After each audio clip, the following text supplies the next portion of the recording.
Muy buenos días. Damos inicio a la sesión ordinaria de pleno correspondiente al día martes 12 de diciembre del año 2023, vista de causa rol 14.466-23, requerimiento de inaplicabilidad por inconstitucionalidad respecto del artículo cuarto, número 2 de la ley 20.720. Tiene la palabra el relator don Lino Rifo Díaz. Señora Presidenta, muchas gracias. Se acciona inaplicabilidad por inconstitucionalidad respecto del precepto que antes se ha referido para que se declare su contravención a la Constitución en la gestión sublete que invoca la requerente. Contextualiza la gestión judicial que invoca la requerente, señalando que en diciembre del año 2022, la sociedad papelera de Mar, Sociedad Anónima, solicitó iniciar un proceso de liquidación forzosa en contra de Sociedad Gráfica Technology Digital Limitada, fundada en el artículo 117, numeral primero de la ley 20.720, en relación con obligaciones que están contenidas en letras de cambio aceptadas en septiembre del año 2022 por un monto total de 70 millones de pesos. Con fecha 12 de enero de 2023, señala que se dio inicio a la solicitud de liquidación forzosa, ordenándose practicar las liquidaciones de rigor y citándose a las partes a audiencia del quinto día tras notificada la resolución, señalando que interpuso un incidente de nulidad a propósito de emplazamiento. Igualmente, la actora opuso excepciones que están contempladas en el artículo 464 en los numerales primero, segundo, cuarto, séptimo y noveno del Código de Procedimiento Civil. Destaca seguidamente que para configurar la causal que habilita para iniciar este procedimiento concursal se debe determinar si la cesación de pago dice relación con una obligación cuyo acreedor es el solicitante, y en la especie arguye que Papelera de Mar, Sociedad Anónima, no tiene en realidad la calidad de acreedor en los términos exigidos por el artículo 117, numeral primero de la ley 20.720, y por ende el título invocado carece de fuerza en relación, por ello, al no tener legitimidad activa para iniciar esta acción cambiaria. Se afirma en la solicitud de liquidación forzosa intentada que aquella sería dueña de letras de cambio previamente referidas, pero sin mayor desarrollo respecto a cómo habrían sido practicados los endosos en ellas, la calidad de los mismos, las fechas de suscripción de las letras, los montos individuales, la autorización ante notario determinado, si son protestados por falta de pago y fecha del protesto. Por lo anterior, sostiene que basta una revisión de estos títulos como fundamento de la petición de la liquidación forzosa para verificar que el dueño, beneficiario de los mismos, sería la sociedad ACF Capital Sociedad Anónima, y que la solicitante de la liquidación forzosa no tiene la calidad de titular del derecho que pretende fundar la solicitud de liquidación forzosa. En esta línea agrega que la solicitud de liquidación debió haber sido rechazada por cuanto no se configura la causal de liquidación forzosa invocada por la solicitante, en un doble orden de ideas. En primer lugar, puesto que Papelera de Mar, Sociedad Anónima, no es acreedora de la requerente en virtud de las letras de cambio acompañadas, y luego no ha cesado en el pago de una obligación mercantil con el solicitante, pues desde que está endosó el documento en dominio un tercero, ninguna deuda tenía para con aquella. En audiencia de 19 de junio de 2023 se dictó sentencia desestimando las excepciones opuestas por la requerente, resolviendo, entre otras razones, que al tratarse de un endoso en cobro, la demandante estaría facultada para cobrar y percibir judicialmente. En contra de este pronunciamiento se dedujo un recurso de apelación, arguyéndose que no se ha señalado de manera concreta y correcta cuáles han sido los actos que han recaído sobre los títulos que se invocan para practicar la solicitud de liquidación forzosa, ni se ha considerado que la sociedad ACF Capital S.A. endosó en cobranza dichos títulos en favor del Banco Estado. La suspensión del procedimiento tras la admisión a trámite y admisibilidad fue alzada con fecha 30 de octubre de 2023, según consta Fojas 525. Se arguye en consecuencia, con motivo de la aplicación de la disposición, en este caso, una vulneración en primer lugar a la garantía constitucional de igualdad ante la ley. Destaca que la aplicación de esta disposición provoca que dos grupos de individuos que se encuentran en las mismas circunstancias sean tratados de manera diferente, infringiendo con ello el principio de igualdad constitucional. En un juicio ejecutivo, la parte ejecutada puede interponer en forma oportuna y eficaz en contra de una resolución como la referida un recurso de apelación para ante el Tribunal Superior Jerárquico, a fin de que éste revise la resolución recurrida de primera instancia, contrario a lo que posibilita justamente la restricción contemplada en la disposición que en esta sede se cuestiona. Por lo anterior, sostiene que se produce una diferencia de trato entre personas que se encuentran en la misma situación sin que ello resulte razonable, objetivo o justificado. Destaca en esta línea que no existen razones suficientes por las que en el presente caso, solo por tratarse de un procedimiento especial, no exista posibilidad de interponer el recurso de apelación en contra de la resolución que rechaza excepciones opuestas por la empresa requerida, de tal manera que dicha diferencia también resulta adicionalmente desproporcionada.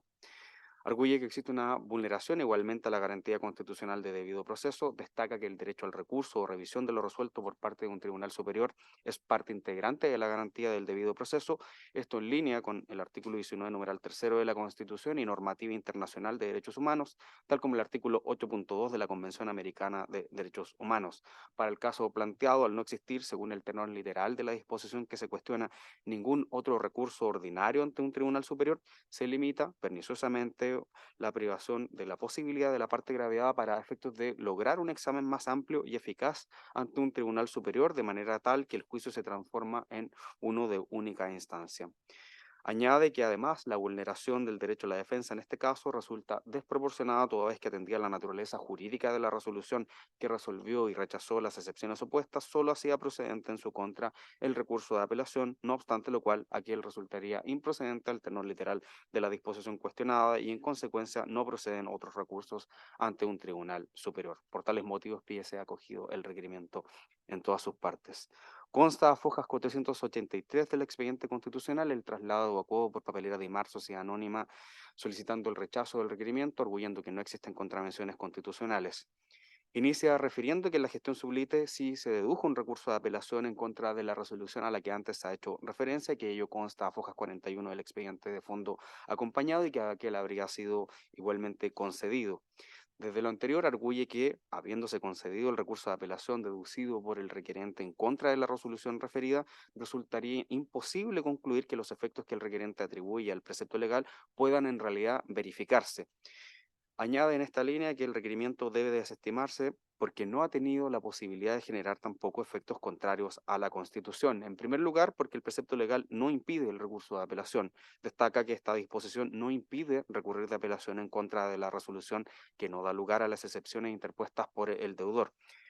Precisa que el precepto ni siquiera alude a este tipo de resoluciones, limitándose a establecer una regla general acerca del recurso de apelación en procedimientos concursales y de liquidación, no prohibiéndolo, sino disponiendo que procederá en contra de las resoluciones que esa ley señale expresamente. Y en esta línea, la ley 20.270 hace procedente el recurso de apelación en contra del acto que resuelve las excepciones del deudor.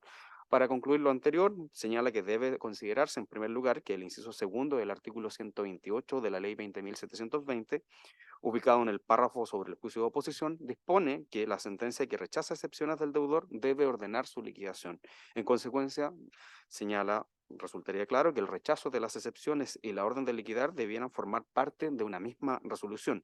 Y esta resolución es apelable conforme lo dispone expresamente el inciso segundo del artículo 129 de la misma ley. Así, si la resolución que resuelve excepciones debe ordenar la liquidación y la orden de liquidación es apelable, resulta obvio a su juicio que la resolución que resuelve excepciones también lo sea, pues ambas deben formar parte de una misma sentencia. Por lo demás, y más allá del hecho de que los artículos 128 y 129 de la ley 20.720 expresamente conceden recurso de apelación en contra de la resolución que deniega excepciones del deudor, es usual que también se conceda el recurso de apelación ante otras sentencias interlocutorias que se dictan en procedimientos concursales por aplicación de lo dispuesto en las reglas del Código de Procedimiento Civil. En segundo lugar, señala que en subsidio, y aunque el precepto legal impugnado impidiera apelar de lo resuelto, esto no genera efectos contrarios a la Constitución, tal como lo ha resuelto esta magistratura constitucional recientemente. Precisa en esta línea que este tribunal ha resuelto en el fondo dos casos de los cuales ha impugnado el mismo precepto legal que se ataca en autos. Estos son los pronunciamientos en roles 11.421 y 12.677, siendo características de estos casos diversas a las del referido a la gestión sublite. En primer lugar, porque en ninguno de ellos las resoluciones apeladas habían recaído en excepciones opuestas por el deudor, sino en incidentes interpuestos por falta de emplazamiento, en el primer caso, y por la negativa a repetir una diligencia frustrada de prueba testimonial en el segundo. Y en esos casos, efectivamente, la apelación no procedía, a diferencia del actual en el que sí procede. En segundo lugar, en ambos casos, la apelación había sido denegada, invocando justamente la disposición que en esta sede se cuestiona, contrario a lo que sucede en la gestión sublite en este caso, toda vez que fue concedida la apelación como debió ser, lo destaca. Y en tercer lugar, señala que en los dos casos ya resueltos, lo que había sido rechazado era la alegación del deudor de no haber podido ejercer su derecho a defensa, en el primero por falta de emplazamiento, en el segundo por falta de prueba. Y en el caso sublite no se trata de una resolución que pudo haber limitado el derecho a defensa del deudor, sino de una resolución que, conociendo de su defensa, resolvió en su contra. Señala que en este caso, a diferencia de los anteriores, el deudor ejerció plenamente el derecho a la defensa. La resolución fue contraria a las pretensiones del deudor, pero en realidad no fue afectado su derecho a la defensa.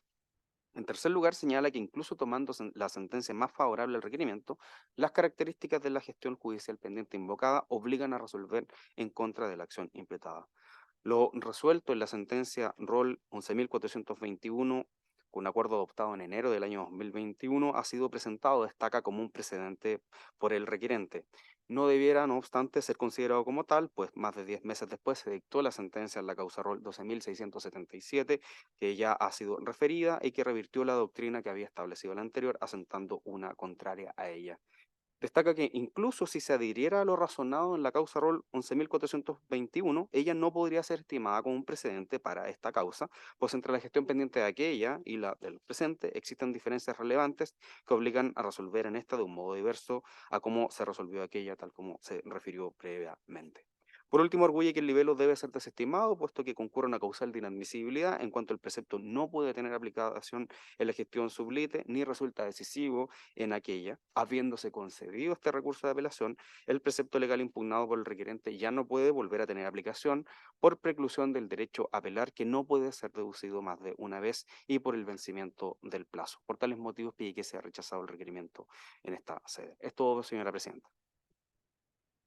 Muchas gracias, señor relator. Damos inicio a los alegatos. Por la parte requerente, alega don Gabriel Lara Gómez hasta por 10 minutos. Tiene la palabra, señor abogado. Muy buenos días a las señoras ministras y a los señores ministros, y con el beneplácito de la presidenta doy inicio a esta defensa oral. Lo más probable, señoría, que yo alegue menos de 10 minutos porque el relator, señor Nino Rifo, hizo una relación completa, exhaustiva, eh, así que simplemente voy a complementar lo que ha señalado el señor relator. Efectivamente, estamos en presencia de una liquidación concursal en los términos de la 20.120, forzosa, en la cual Mir Centavo Gráfica Technology Digital Limitada es objeto de una solicitud de liquidación forzosa por parte de la empresa Dimar. Y se invoca efectivamente el título ejecutivo, que sería letras de cambio. Y efectivamente nosotros presentamos recurso de apelación y fundamentado en la práctica de que el magistrado obvió lo que se llama en doctrina comercial, lo que se llama el reenvío del endoso, puesto que acá hay tres endosos en dominio. Uno por parte de la empresa Dimar a una empresa que es de capital, la especie de capital. Después esta empresa endosa nuevamente estos documentos mercantiles con el fin de que se proteste ante el respectivo escribano, la notaría, lo que se hace. Lo que correspondía a su vez era volver a endosar estos documentos mercantiles a la empresa Dimar, ¿sí? Y eso se llama reenvío del endoso. Y en esas circunstancias es el fundamento de la apelación. Así de simple. Y ahí señalamos que no habría, esto estaría la sección de falta de legitimidad activa, puesto que no es titular para ejercer la acción cambiaria. Dicho eso, se presenta el recurso de apelación. Y antes de eso, efectivamente, yo puedo coincidir con el colega que representa los intereses de Dimar, el colega Correa Sutil, que en la práctica el recurso de apelación se concedió.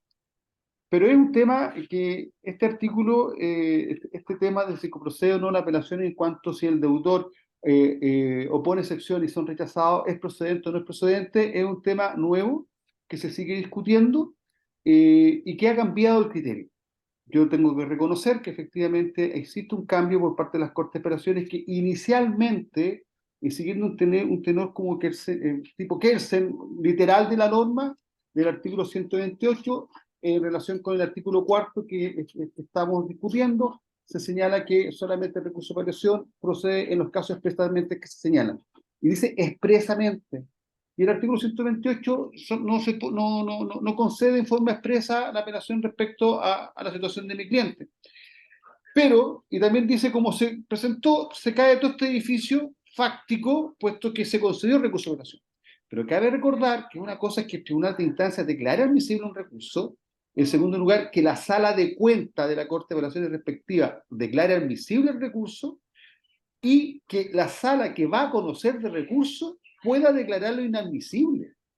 Por ejemplo, a modo ejemplar, en materia laboral, procesal, la apelación en los juicios ejecutivos solamente procede a los casos que se dictan en el título respectivo del recurso de cobranza laboral. Uno apela y la sala tramitadora, por ejemplo, a verbo y gracia de la Corte de Apelaciones de Santiago, declara inadmisible, puesto que, haber texto expreso, se declara inadmisible.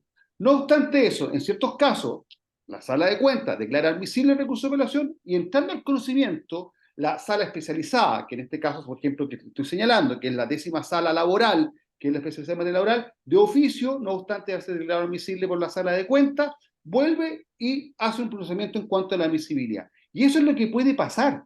Yo coincido con el colega que efectivamente se concedió, pero cabe recordar que muchos recursos de apelaciones no se conceden y hay que irse de hecho. Y la Corte de Apelaciones de Santiago acoge estos recursos de hecho, pero no siendo un criterio mayoritario. Depende del criterio jurídico de los integrantes de cada sala. Y aquí puede pasar exactamente lo mismo. Ustedes puede pasar que rechacen mi requerimiento y que se conozca la apelación en la Corte de Apelaciones de Santiago, pero la sala que entre a conocer del requerimiento declara inadmisible a raíz de la norma del artículo 4 que no restringe el recurso de apelación. Eso es lo que va a pasar o que podría hipotéticamente ocurrir. En dicha circunstancia, lo que yo sostengo es que, superado esa apreciación del colega, acá existen dos principios que se están vulnerando. Uno es la igualdad ante la ley, y como señaló efectivamente el señor relator, yo lo comparo con cuando hay una discriminación o desigualdad de trato, hay que compararlo con un grupo. Y ahí yo cito que en este mismo caso, excepciones de un juicio ejecutivo normal, ¿ya? Porque es una ejecución forzada, en la práctica la liquidación forzosa, se concede la apelación en cuanto a la negativa de acoger ciertas excepciones del Código de Procedimiento Civil. En este caso, yo señalo que la regla general, que está cambiando, lo reconozco, es que la regla general era que el artículo 4 no permitía la apelación salvo en los casos expresamente señalados en cada norma. Y ahí nos tenemos que ir al 128, porque tenemos el 128 y el 129 de la ley respectiva. Y el 128 habla de la sentencia. Ese es el tema. Estas nuevas normativas le ponen el título, dice sentencia. Y después 129 habla de la liquidación.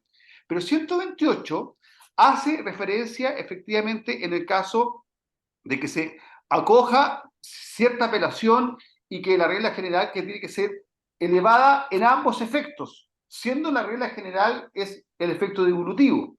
Y después va el criterio que establece efectivamente el argumento del señor Correa, que para salvar esta situación se hace una interpretación armónica entre los dos artículos, señalando que la liquidación es parte de la sentencia o que está contenido dentro de la sentencia, y como el 129 concede la apelación, debe ser efectivamente, se permite el derecho al recurso, a la doble instancia. Ese criterio es lo que yo sostengo. El problema está que en la práctica tenemos el artículo 4, y el artículo 4, haciendo una interpretación literal y no armónica, permite que los jueces de instancia y los distinguidos ministros y ministras de la Corte de Apelaciones de todo el país sigan con este criterio, en mi opinión, restrictivo en cuanto a entrar a conocer de recursos de apelaciones en el caso hipotético que se rechace la liquidación, o sea, que se acoja a la liquidación forzosa rechazando las excepciones. Y esto, ¿cuál es el problema que hay? No permite el control vertical de la legalidad de la decisión. Y eso implica un atentado en contra del debido proceso que todos conocemos, y no entrar al fondo del asunto, puesto que existen muchos fallos del Tribunal Constitucional al respecto. Lo que sí, y eso en mucho, y se tiene que permitir el control vertical, porque no es lo mismo, por ejemplo, el control horizontal, por ejemplo, los tribunales orales en lo penal, donde este control de pesos se hace a través de la integración de 3 jueces, donde a través de la deliberación se aseguran los derechos de todos los participantes en dicho proceso penal. Pero en este proceso civil se requiere expresamente el control vertical. Y en dicho orden se puede dar la situación de que se declare inadmisible al momento de conocer el fondo del recurso de apelación, cuando se tenga que conocer la sala respectiva al momento de conocerlo, y que de acuerdo a la normas de la experiencia, la Corte de Apelaciones de Santiago tiene un tiempo de conocimiento de no menos 1 año, 2 años, cuando son apelaciones de carácter civil. Eso es lo que puede ocurrir, y esos son los argumentos prácticos constitucionales que he tratado de adecuar a la situación fáctica que está pasando en cuanto a la liquidación forzosa y dispuesta en contra de mi representada. En razón de esos argumentos, estimado Tribunal Constitucional, solicito tener por concluido mi alegato y acoger nuestra petición de declarar inconstitucional el artículo 4, número 2 de la Ley 20.120 por los argumentos ya señalados en esta defensa escrita y oral. Eso es todo, señora presidenta. Muchas gracias, señor abogado. Por Papelera Dimar, S.A., alega don Jorge Correa Sutil, hasta por 10 minutos. Tiene la palabra, señor abogado. ¿Solo 10 minutos, Presidenta? Me había anunciado 30. Le pediría que me diera 15 al menos. 10 minutos. Si al término de su alegato necesita los 5 adicionales, con gusto se lo concederemos. Muchas gracias, Presidenta. Excelentísimo Tribunal, existen al menos 4 razones por las cuales este requerimiento debe ser desestimado. La primera de ellas no dice relación con si el precepto puede producir efectos contrarios a la Constitución, sino a una cuestión fáctica. No puede producir los efectos, es imposible que produzca los efectos que el requirente ha llamado contrarios a la Constitución. Todo el fundamento del recurso consiste en no tengo apelación. No hay otro. La igualdad es porque la tienen en el proceso civil, en el juicio ejecutivo del proceso civil, y en este caso no la tienen. El debido proceso es porque no hay debido justo y racional procedimiento, si no hay derecho al recurso. No hay otro fundamento fáctico del requerimiento que el carecer de apelación. Pues bien, ¿qué ocurre? El 23 de junio se fallan las excepciones, se rechazan. El 25 requiere de inaplicabilidad el requirente ante este tribunal y apela. Y el día 5 de julio el tribunal concede la apelación y eleva los autos a la Corte de Apelaciones. O sea, la apelación está concedida tal como ha sido relatado y ha sido reconocido por el colega. Y la sala tramitadora de la Corte de Apelaciones declara admisible el recurso. O sea, ya tenemos las 2 declaraciones de admisibilidad. El recurso ha sido declarado admisible. En estas condiciones es posible decir que no hay apelación y por tanto hay efectos contrarios a la Constitución. No, no es posible, es lógicamente contradictorio. Que todavía queda a la vista de la causa, claro que queda a la vista de la causa, pero a la vista de la causa va a haber el fondo del asunto, pues. El requerimiento de inaplicabilidad, lo ha dicho innumerables veces este excelentísimo tribunal, tiene un sentido preventivo y práctico, evitar que un precepto legal produzca efectos contrarios a la Constitución. Pues bien, en este caso no los puede producir aquellos que han sido descritos en el recurso. Y no podrían haber otro, salvo que hubiera sentencia ultra petita.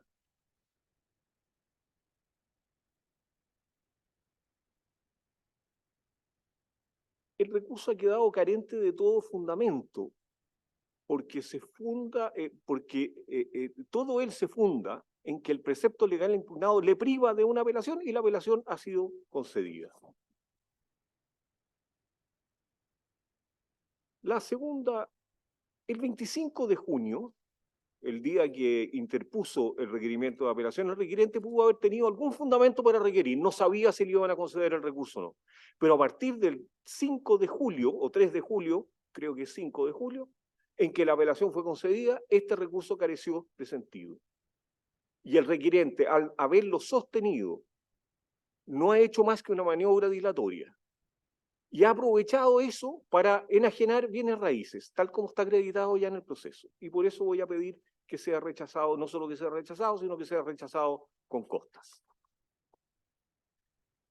El segundo motivo, excelentísimo señor, es que el requerimiento debe ser desestimado porque resulta inadmisible dado que el precepto legal impugnado no tendrá ya aplicación en la gestión pendiente. Las razones son las mismas. Está agotada su aplicación, está declarado admisible el recurso, está interpretado el precepto en un sentido distinto de aquel que fundó el requerimiento, pero lo importante es que está en esta segunda alegación es que está agotado. Y cuando está agotado, la aplicación del recurso ya no puede volver a aplicarse porque precluyó la posibilidad de interponer nuevas excepciones. Bueno, la doctrina de este excelentísimo tribunal es que no es posible acoger un requerimiento de inaplicabilidad cuando el precepto ya no va a tener aplicación en la gestión pendiente. Tercera y última razón. Porque el precepto legal, aunque pudiera aún aplicarse, no produce efectos contrarios a la Constitución. Por dos razones, excelentísimo señor. Primero, porque el efecto del precepto legal razonablemente interpretado, me voy a detener un minuto en esto, está dicho en la relación, yo lo sé, pero quiero reiterarlo porque a mí me parece clarísimo. El efecto del precepto legal razonablemente interpretado no consiste en privar de la capacidad de apelar. O sea, no solo se concedió la apelación, sino que el precepto no impide apelar, por el contrario, concede la apelación. Y segundo, porque aunque el precepto impidiera apelar, este efecto no sería contrario a la Constitución conforme a la doctrina más reciente de este excelentísimo tribunal. ¿Por qué el precepto legal razonablemente interpretado no priva al sujeto pasivo? Primero, quiero subrayar que el artículo 4 que ha sido impugnado no prohíbe la apelación. No estamos frente a una disposición prohibitiva. Dispone que dispone que procederán los recursos que esta ley establece. O sea, es la propia ley la que establece cuándo procede el recurso y cuándo no procede. Pues bien, el artículo 128 de esa misma ley, de la 20.720, de insolvencia y reprendimiento, dispone que la sentencia que rechace la oposición del deudor ordenará su liquidación, es perentoria la norma. Con lo cual, no es un problema de interpretación, resulta claro que la resolución que rechaza las excepciones y la que ordena la liquidación forman una misma resolución. Y esa resolución, conforme al artículo 120, es el inciso segundo, conforme al inciso final del 129, es apelable, pues. En contra de la resolución que ordena la liquidación, procederá al recurso de apelación. No sé si estoy leyéndolo literalmente, pero la disposición es prístina, es clara, es tajante. Por lo tanto, procede el recurso de apelación en contra de la resolución que ordena la liquidación. Y la resolución que ordena la liquidación es la misma que rechaza las excepciones. Entonces, el juez cometió un error que separó estas dos resoluciones, pero al haberlas separado y haber apelado una parte de ella, que formaba un todo, que debió haber formado un todo, la concedió, pues, y lo hizo conforme a derecho. Entonces, ¿dónde está el efecto contrario a la Constitución? ¿Dónde está el efecto de privar de apelación que se juzga contrario a la Carta Fundamental? No está.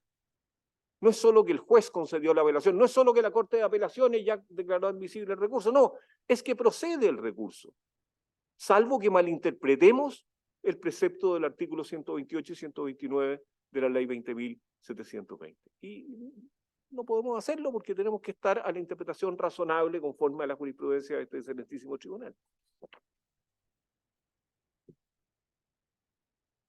Por último, aunque el precepto impidiera apelar, ese efecto no sería contrario a la Constitución. No solo que el efecto ya no puede producirse, no solo que ya se agotó, no. Supongamos, en un minuto, que se da la hipótesis de que la Corte de Apelaciones no debiera hacerlo, no debiera razonablemente interpretando, tampoco debiera hacerlo porque no le corresponde a ella declarar la admisibilidad. Supongamos que existe la posibilidad de que se prive de apelación a la apelante. Nuestro derecho constitucional no asegura, lo ha dicho esta excelentísima Corte muchas veces, está en mi minuta de alegato la sentencia, no necesito recordarlo aquí, no asegura el derecho a reclamar de cualquier resolución judicial, no lo asegura, y menos asegura el recurso de apelación. En la especie, no estamos frente a una sentencia que ponga fin a la instancia. Una sentencia muy importante, rechaza o acoge las excepciones. estoral, pero no es la sentencia definitiva, pues. Y este tribunal lo ha dicho tantas veces, cuando el diseño legislativo considere otros medios para corregir el vicio de procedimiento, o bien existe una razón objetiva para limitar o suprimir el acceso al recurso, no procederá a la declaración de inaplicabilidad. No procederá a la declaración de inaplicabilidad. Y en este caso hay recursos de queja, hay recursos de reposición, etc. El procedimiento de... Hay una razón objetiva, además, y sobre todo quiero subrayar esta razón, porque este excelentísimo tribunal la ha reconocido en el rol 12.677. Hay una razón objetiva para distinguir este caso de los juicios ejecutivos restantes. Y esa razón esa razón poderosa consiste en que el legislador meditó sobre este asunto, revisó conforme a informes de la OCDE antecedentes que demostraban que el proceso de liquidación de empresas que habían caído en insolvencia demoraba tal tiempo que en definitiva estaba dañando el desarrollo del país, la economía, estaba ahogando a las empresas que podían haberse salvado y estaba demorando la liquidación de aquellas que necesitaban liquidarse. Y eso en el rol 12.677, con pluma del ministro Pica, ¿no es cierto?, está reconocido con entera claridad. Y está reconocido con entera claridad aún en un caso en el cual se alegaba que la persona había sido privada del derecho a la defensa. No recuerdo en cuál de los dos, pero en uno de los dos. Abogado, ha concluido su tiempo de alegato, le vamos a conceder los 5 minutos adicionales solicitados. Presidenta, muchas gracias. Le agradezco mucho, voy a tomar menos. En los dos procesos anteriores ocurre que había habido falta de emplazamiento, privado del derecho a la defensa. Había habido impedimento de producir la prueba, falta del derecho a la defensa. En este caso, se produce el derecho a la defensa, solo que al requirente, al deudor, no le encuentran razón en las excepciones que opone. Pero sobre todo, en esos dos casos no había recurso de apelación, porque no se trataba de la resolución que establecía excepciones. Y esas otras resoluciones no son apelables. Y aún así, en la causa rol 12.677, este excelentísimo tribunal dijo, no es contrario a derecho, a la Constitución ese precepto. Bueno, ¿con qué mayor razón si en este caso hay recurso de apelación? ¿Y con qué mayor razón aún si el recurso de apelación ha sido concedido? Excelentísima Corte, yo agradezco el tiempo que se me ha concedido y concluyo, creo haber demostrado que el precepto legal ya no privó ni podrá privar al requirente de su derecho a apelar.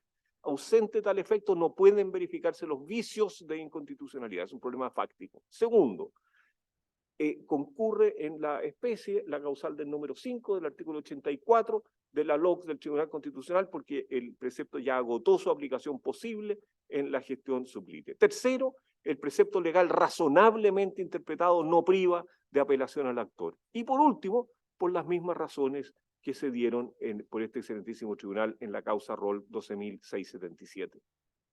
Quiero reiterar mi solicitud final, excelentísimo señor.